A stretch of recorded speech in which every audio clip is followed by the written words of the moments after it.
Nobody believed in success of Home Alone in 1989 except for a director Chris Columbus and a writer John Hughes. By that time, as a director, Chris Columbus had behind his back a quite successful adventures in babysitting, but was on his low after making a box office flop Heartbreak Hotel. John Hughes was on his peak, a successful writer, a director, and wanted to become a successful producer as well. He has noticed a potential talent in a young director of adventures in babysitting and made Columbus an offer the guy could not refuse. John wanted him to sit in the director's chair of National Lampoon's Christmas Vacation, a third movie in a successful franchise. However, Chris still had found courage within to decline the offer. The thing is that after a few pleasant moments in company of elite star Chevy Chase, unemployed director was extremely impressed by his unbearable weight of a massive talent being a huge asshole. Without much hope, Chris asked Hughes if there was another movie to direct, preferably without biggest trolls in Hollywood. And he was really surprised when Hughes actually sent him 2 scripts to check.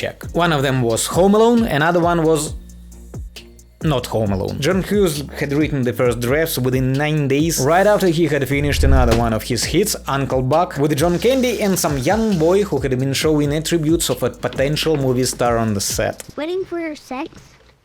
Shut up! Being a really talented movie maker, John saw this talent and wrote Home Alone exactly with Macaulay Culkin in mind for a role of Kevin McAllister. But Chris Columbus decided to be picky again. As he didn't like the star Hughes had offered him last time, there was no reason to jump on the next one right away, right? He agreed to shoot Macaulay Culkin only after checking 200 other applicants. And the kid immediately began to gush on set with his talent. Even when he failed to do shots correctly, they were still praised. I thought the more piece went to... For example, his look you see on movie posters and probably on thumbnail for this video, I haven't decided about it just yet. It was from a defective first shot when Macaulay was supposed to slap cheeks. I mean, in a screenplay the scene looked something like this. Director had made a few more shots, but finally decided to leave the first, failed one, for being genuinely awesome. As I told before, people didn't believe in a comedy about 2 mobs getting deadly injuries from a little boy. Joe Pesci and Daniel Stern, good old buddies, were goofing around on set, improvising their parts, didn't take the movie seriously, which eventually played out quite well. Pesci didn't have much experience in comedies, his regular stock character was gangster most of the time, so the actor didn't have much problem scaring the shit out of Macaulay. Daniel Stern, as Marv, was also one of those who didn't quite believe in the movie. When above the agreed 6 weeks, filmmakers asked him to work 2 weeks more, pro bono so to say, he made a pose and kindly denied the offer. Would have been so stupid to have passed. Joe Pesci didn't have that awesome chemistry with the replacement actor, and after a few days of shooting, Chris Columbus had to have a heart-to-heart conversation with studio bosses about increasing Marv's salary for his overtime work. Oh yeah, studio. The size of Warner Brothers' butthurt in 90s was comparable only with the size of Steven Seagal's ego. Studio bosses agreed to finance Home Alone only after John Hughes solemnly assured them that the movie's budget wouldn't exceed $10 million.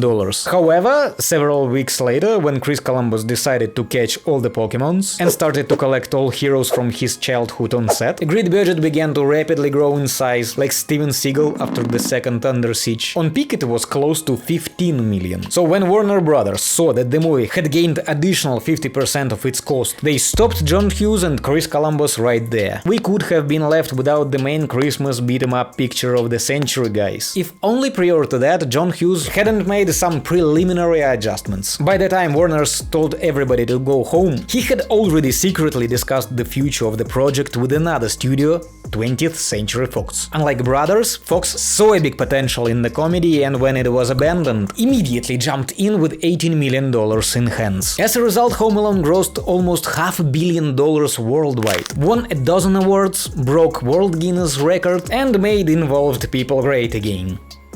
So there was no surprise they decided to gather again a year later, with the same lineup, to replicate the success. The whole crew, all actors, plus several more stars, everybody came aboard to make a movie Alone again, which Chris Columbus later decided to rename to just Home Alone 2 Lost in New York. He didn't really want people to think that it was just a remake, that's why later spoke about the sequel as of an extended version of the first movie. At first, John Hughes intended to make booby traps somewhere in Milwaukee, but then figured out that Big Apple would be a much better place place to get lost, so many opportunities to get in troubles. He knocked out a budget of $28 million from 20th Century Fox guys and gave $4.5 million from them to the lead star, Macaulay Culkin, which was and still is an unheard salary for a kid in a movie. For the first film, the boy got just $100,000. Joe Pesci probably also beat a good portion of a budget, as by that time the actor added to his award collection an Oscar and a bunch of other awards for his participation in Goodfellas. But maybe he didn't require that much. This time he knew, as well as everybody else, that they were working on a huge movie.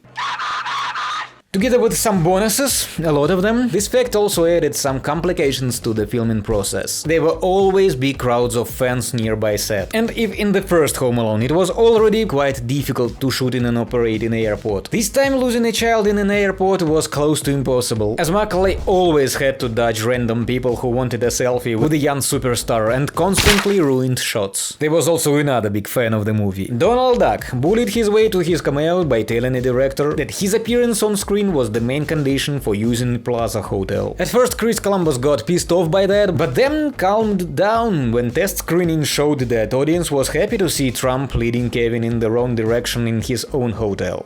Home Alone 2 has shown very impressive results in theaters. With a mentioned budget of $28 million, the movie grabbed $350 worldwide. Adjusted for inflation, today it would be a $60 million budget movie, grossing $750 million, good enough to make studio bosses happy and elevate title people to outer space. However, it still wasn't enough to surpass the big bang that first Home Alone made in theaters 2 years prior. It has grossed over $1 billion by today's money. $1,060,000,000 or something, with a budget of $40 million. In Lost in New York, John Hughes has left much more plot holes. Probably overall concept wasn't that compelling. Last time Kevin protected his family's home for the great justice, now he was defending a random toy store just for lulz. Still, Home Alone 2 also had some advantages compared to the first part, and Chris Columbus even swears that he likes the sequel more. I love you. But audience is adamant, and in general likes Home Alone from 1990 sufficient more than the one from 1992. And the poll I made on my channel several days ago clearly shows that.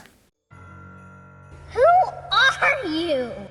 Anyway, after 2 grand theater shakers, Macaulay Culkin starred in a quite successful The Good Son with Elijah Wood and has quit movies in 1994 after 3 grand flops in a row. Chris Columbus directed wonderful Mrs. Doubtfire with Robin Williams, one of my favorite childhood movies. And later in Zeros has directed 2 first parts of Harry Potter. You may also remember his recent directing works in Pixels or Second Christmas Chronicles, where the guy, by the way, was also a writer and a producer. Yeah, these days Chris Columbus is more of a producer than a director or a writer, and he is doing quite well. Home Alone was released when I was a bit younger than Kevin McAllister, and for many years I considered the first 2 movies to be equally good. But just like many of the people who responded to another one of my polls, I haven't watched them in a long time. After rewatching both movies for making this video, I can clearly see that I prefer the first one for so many reasons. Before we get to Demise of franchise, tap like button on this video, it is just right here, you don't even have to minimize the video.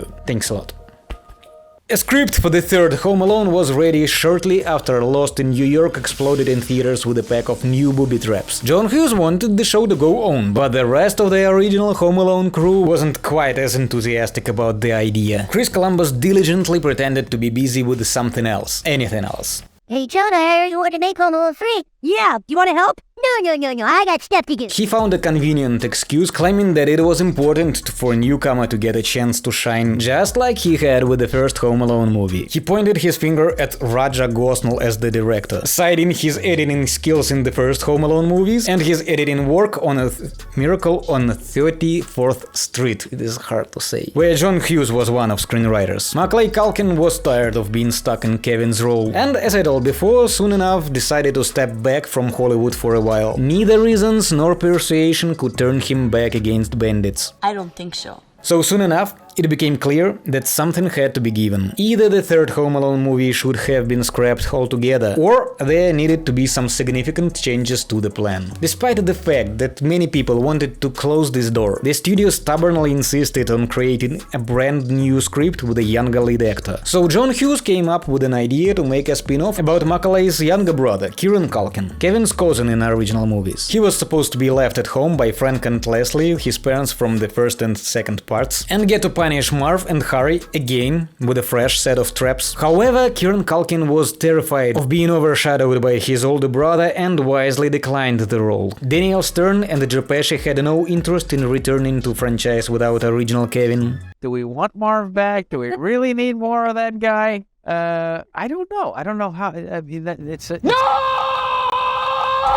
So production was put on hold for better times. And eventually Home Alone 3 was released in 1997, a whopping 5 years after the second movie, and had absolutely no connections to previous parts whatsoever. In a shocking twist, filmmakers even decided to abandon the whole Christmas theme. Now the story was about 4 villains trying to get their hands on some computer chip hidden in a toy car that a young boy had taken from his neighbor's house. And of course they end up being beaten up.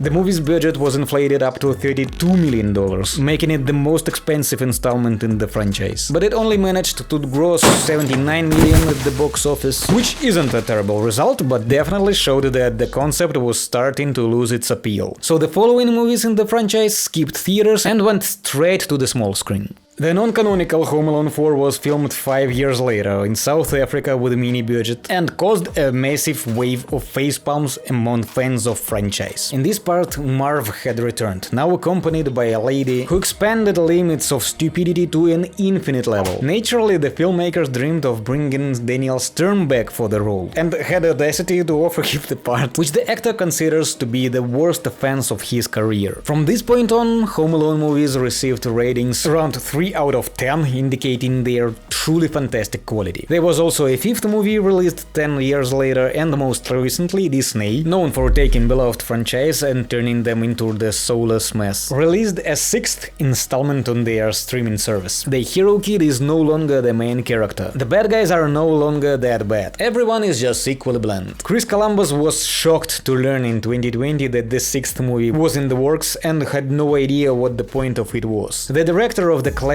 movies claimed that the door to the franchise was closed many years ago and there was no need to revive old plots, but rather to focus on creating something new. But just when you think that quality can't possibly get any worse, there is always that famous knock from under the bottom. The gap between movie releases seemed to be exponentially increasing, so it's fair to assume that in 20 years we will get to see another iteration of booby traps with even more stunningly poor quality.